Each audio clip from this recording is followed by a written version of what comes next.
O'Rourke and Deputy O'Callaghan sharing time. I want to start by acknowledging the very good service that is provided to the people of Dublin by Dublin Bus. I think that isn't said frequently enough.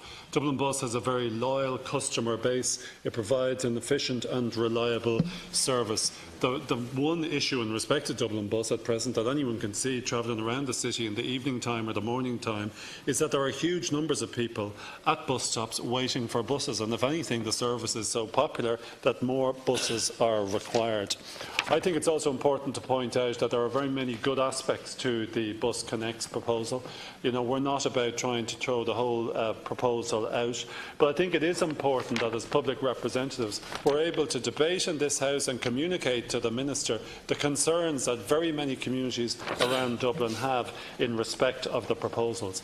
On a broad level, my concern is that the proposal seems to have as its primary objective the transport of people from the outskirts of Dublin into the centre of Dublin as fast as possible. Now, that may be a commendable purpose, but it ignores the fact that on the way there are whole swathes of communities that use Dublin Bus and that live in those areas. It is extremely important that we recognise that the people who are served well by the Dublin Bus system and on those routes into town continue to be well served. And part of the concern I've seen at meetings is that people are very concerned about the fact that certain areas are now no longer going to be serviced by buses. For instance, there was great concern that the number 1 bus would no longer go into Sandymount Village and would avoid Sandymount Village, thereby damaging businesses in the area and upsetting individuals, older people who used it to get in there. I'm pleased to say that the NTA have indicated that that will be reversed and the number 1 will go through. Also, however, the number 47 will no longer be able to service St Vincent's Hospital for people coming from Ringsend and Sandymount, and the number 15A will be removed from Terranure Road West, which will be of great inconvenience to the people in that area. So in respect of the BusConnects project, I hope that the individuals behind it would listen carefully to the submissions that are being made, as people have legitimate concerns in respect of it. There's also the separate but related issue of the bus corridors. And there's one area in my constituency that is going to be, or is told it's going to be grievously affected by the bus corridors, and that is the Lower Kimmage Road. The Lower Kimmage Road is a busy residential 2-lane road with bicycle lanes. The individuals on the Lower Kimmage Road have learned from the proposal that's been put out there that there's a proposal to convert it into a 3-lane or 4-lane high-speed bus corridor.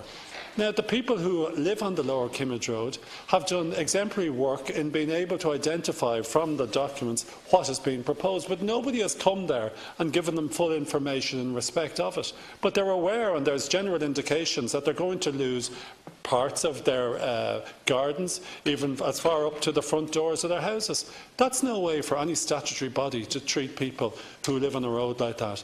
People have invested huge amounts of money, people have lived there for many years, they're entitled to be treated with respect, and it's just been left within a statutory document that people are going to lose their gardens and have a 4-lane or 3-lane high-speed bus corridor in their front gardens. That's not acceptable, and it's not a suitable way to treat people. It is wrong to state that these are issues that are being led by politicians. They're not. They're being led by the local community.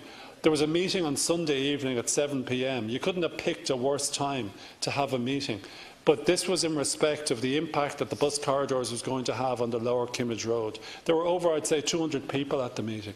The intensity of feeling there was very significant. Lots of people were very fearful about what is being proposed, and we need to respect the fact that people are entitled to be informed about it. And when you're dealing with some issue like a major infrastructural project such as that, there's a total lack of awareness that the Poddle River flows underneath the road. There's a total lack of awareness that people on that road use bicycles and want to continue to be able to use bicycles on that road.